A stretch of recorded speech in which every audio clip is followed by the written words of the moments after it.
Air India is back in the news again, and this time it has a much better outcome than Air India 171, but it is eerily similar in some ways. Let's take a look and I'll explain.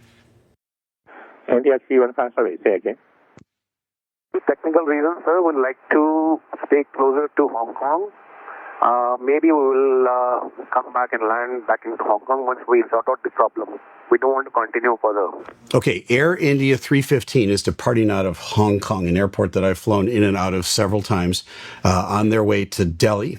This aircraft now experiences a malfunction. It is a engine fuel filter light. I'll explain that in a minute and why that's such a serious deal. The captain calls out to ATC at Hong Kong and says, essentially, I want to stop departing from the airport and turn around and start heading back.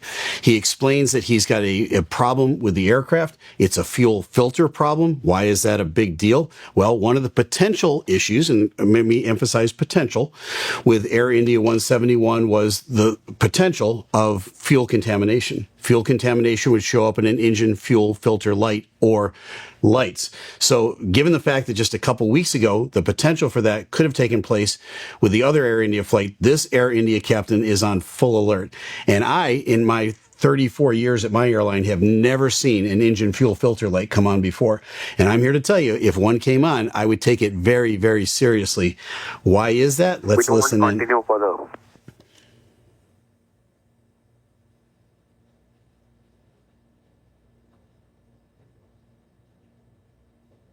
India 315, maintain present level, advise when able for right turn to Hong Kong. Able right turn right now in the 315. So one of the things that this captain does first is he immediately gets his airplane turned around and headed back to Hong Kong. He knows he's not going to continue on to Delhi with this fuel filter light. What is that fuel filter light telling him?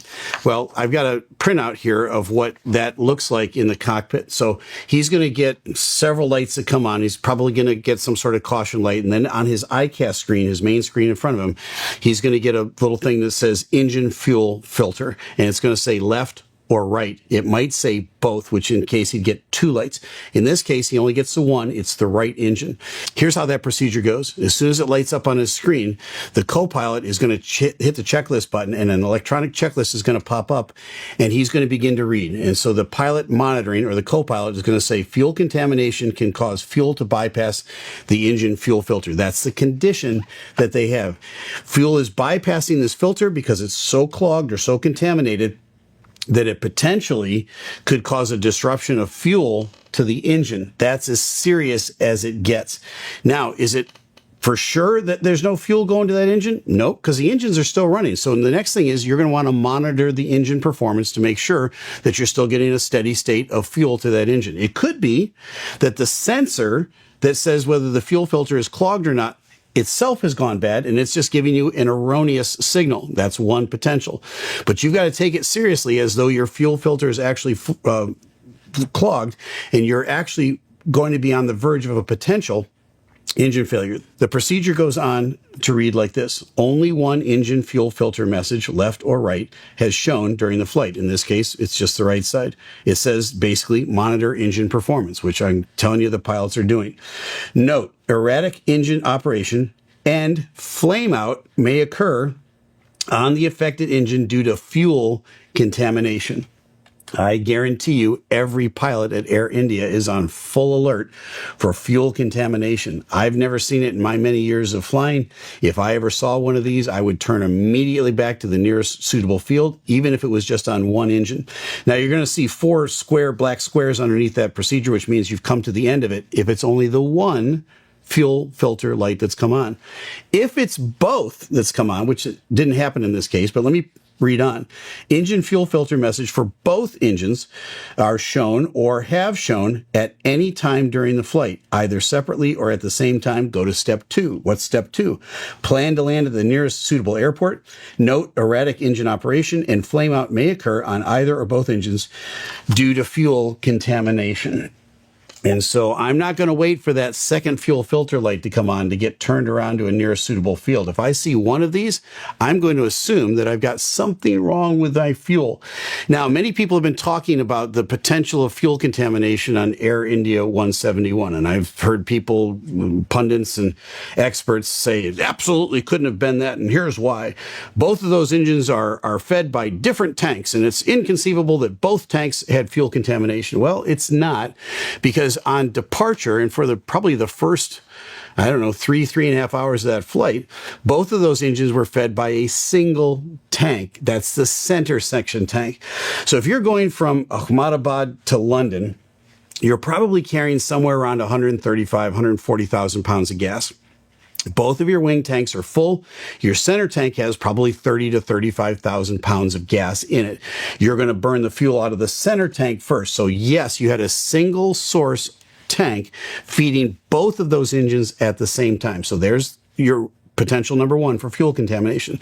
Number two is, even if it were separate tanks, the wing tanks feeding the engines, which would take place later on in the flight, all of those tanks, all three of them, were fueled by a single fuel source. And if that fuel source were contaminated, you should assume prudently that all the fuel on the airplane is contaminated. That's exactly what this captain is doing. He's looking at a single engine fuel filter, which allows him to actually maybe continue and just monitor if he wants to. This guy's been flying too many years to do that. He's going to turn around back to Hong Kong. Let's get this on the ground. Let's have maintenance check it out before I get a second fuel filter and I start seeing any sort of erratic behavior. Let's continue on. Are we able to advise the problem of the aircraft? We have engine fuel filter right engine. We'll be right back, but first, a word from our sponsor. Let's talk about turbulence. If you're afraid of flying, chances are turbulence is the thing that gets you. It's the most common fear, that sudden jolt, that unexpected drop, the feeling that the wings are about to fall off, even though they're absolutely not going to. But here's the thing, knowledge is the antidote to fear. And if you want to take control of your flying anxiety, especially when it comes to turbulence, there's an app you need to check out. Turbulence Forecast, today's sponsor. This is the app that I've started to use to check out real-time turbulence maps before I fly. That's right. A lot of the same freely available tools I use in the cockpit are available to you right on your phone. Want to know what to expect on your next flight? You can purchase a personalized automated forecast. It gives you a detailed map of your flight path, showing where turbulence is expected using easy to read color coding. A subscription to Turbulence Forecast allows you to plan ahead. They can give you access to global turbulence and weather forecasts up to 42 hours out. And if you want the long game, you can go up to 5 days out with the premium tier. That's global turbulence forecasting in your pocket days before you board. Whether you're flying next week or next month, Turbulence Forecast helps you fly smarter and calmer. Because when you understand what's ahead, those bumps in the sky don't feel nearly so scary. So download the app for free today and start your journey to understanding turbulence and overcoming your fear of flying. And thanks to Turbulence Forecast for sponsoring today's video. Sponsors like this help us to create more content for you. And it says contamination can occur. We have done the checklist. We've sorted all the problems. So he's already worked through the checklist. The air traffic controller is just verifying. Explain to me what the problem is again. He wants to get that on the recording so that other people can listen to it. But he's also said we've worked through the checklist, and he's worked through this checklist. He goes, yep, we're monitoring the engines. It could be potential fuel contamination. It could be a potential of a flame out. We don't want either one of those. I want to come back to Hong Kong and land. This guy gets an A+ on airmanship and judgment and heads up with this. Let's continue. AI315, so we say again the problem. One more time. Fuel filter problem. Engine fuel filter problem. Filter problem. India 315, Roger. India 315, contact radar on 127.55. 2755, we're in a 315. All right, everybody is extremely professional during this entire evolution. They do get the airplane back to Hong Kong.